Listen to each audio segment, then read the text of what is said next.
अस्सलाम वालेकुम दोस्तों, क्या हाल चाल है? ठीक ठाक हो, खुश हो तो बीत कैसी हैं जनाब आपकी? आज की वीडियो में हम आपको बताएंगे कि आपकी पसंदीदा डिश मटर कैसे लगाएं। मटर आपको पता है कि हर घर की जीनत है और इसके बहुत ही उम्दा पुलाव बनते हैं। मटर पुलाव तो क्या बात है जनाब, जब भी नाम लेते हैं तो मुंह में पानी आ जाता है जनाब। मटर पुलाव, कीमा पुलाव, मटर कीमा जनाब, इसकी बहुत सारी डिशें बनती हैं। शोरे वाला सालन भी इसका बनता है। तो सर्दियों का मौसम है, बच्चों की भी पसंदीदा है, बड़ों की भी पसंदीदा डिश है। तो आज की वीडियो में हम आपको बताएंगे, लिहाजा अगर आप हमारे चैनल के ऊपर नए आए हैं तो हमारे चैनल को सब्सक्राइब कीजिए और बेल आइकन को दबाना मत भूलिए, ताकि आने वाली वीडियो का नोटिफिकेशन आप तक पहुंच जाए। आपको ने वीडियो जो है सारी आखिर तक देखनी है, क्योंकि हमारी वीडियो जो है बहुत ही उम्दा और मालूमात होती है, फजूल नहीं होती है, बिला वजह बड़ी नहीं होती। तो चलो आपकी आज की वीडियो शुरू करते हैं जनाब।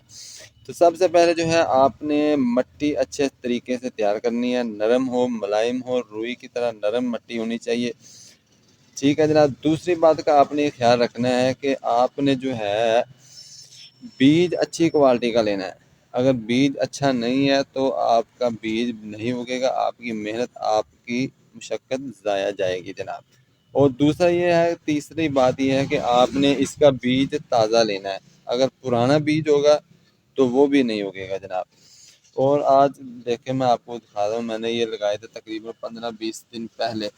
ठीक है, तो ये देखें माशाल्लाह, ये देखें, ये देख रहे हैं आप, ये मटर के बीज मैंने तकरीबन 15-20 दिन पहले लगाए थे। तो ये देखें माशाल्लाह ग्रो कर गए हैं। ये देखें, ये देखें, ये भी है और ये भी साथ इधर ये भी है। और दूसरी तरफ भी मैं आपको दिखाऊंगा, वो वहाँ पे माशाल्लाह फूल भी लगने लग गया है।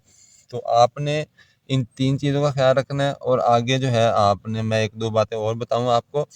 आपने ये करना है कि इसको 5, 4, 5, 6 इंच के फासले के ऊपर आपने एक पौधा दूसरे पौधे के फासले के ऊपर लगाना है। ग्रो बैग के अंदर लगाते हैं तब भी, किसी भी बास्केट के अंदर आप लगाते हैं, बाल्टी के अंदर लगाते हैं, या ग्रो बैग के अंदर लगाते हैं, या खत्तियों के अंदर, क्यारियों के अंदर लगाते हैं, तो आपने इनका फासला रखना है। और एक बात मैं आपको ये भी बताऊं कि इनको आपने ज़रा ऊंची जगह पे लगाना है। ये देखिए, ये ना यहाँ पे खाली है, यहाँ गुजर रही है, लेकिन मैंने इनको थोड़ा सा साइड के ऊपर लगाया है, दीवार की तरफ थोड़ा सा लगाया, ऊंचा लगाया है, ताकि जो है इनको पानी ज़्यादा मार ना करे। अगर आप इनको पानी ज़्यादा लगाएंगे तो फिर इनकी ग्रोथ अच्छी नहीं होती। पानी इनके अंदर खड़ा नहीं होना चाहिए। जैसे कि आप देख रहे हैं, ये इधर मैं आपको बताऊं, आज तकरीबन 11 अक्टूबर है और 15-20 दिन हमने पहले लगाया था। ये देखें माशाल्लाह, ये नज़र आ रहा है आपको, ये फूल इसके अंदर से निकल रहा है। इधर ये भी देखें, ये फूल निकल रहा है, ये भी देखें माशाल्लाह फूल निकल रहा है। ठीक है ना। तो आपने अच्छी क्वालिटी का बीज बीज लेना है और अच्छे तरीके से आपने इसको लगाना है। और इसको लगाने के बाद आपने जो है, जब ये थोड़े थोड़े बड़े हो जाए, जैसे ये बड़ा हो रहे हैं, तो आपने इनको किसी धागे के साथ, अगर आप गमले के अंदर लगा रहे हैं तो उसकी शाखें 3-4 ले लें, लकड़ियाँ, तो आपने उनको बना के कोपे की शक्ल पे धागे के साथ इनको बांध दें। या जैसे मैंने यहाँ पे दीवार साथ है, इसलिए मैंने इसके साथ लगाए थे, ताकि जो है जब ये थोड़े बड़े होंगे तो हम इनको दीवार के ऊपर चढ़ा देंगे, ताकि ये नीचे ना गिरें। जब नीचे गिरते हैं तो फिर इनका जो फल होता है ना, वो ज़ाया हो जाता है, पानी के अंदर मसला जाता है, या बाई दफ़ा बच्चों के या बड़ों के पाँव भी इनके ऊपर गिर आ जाते हैं।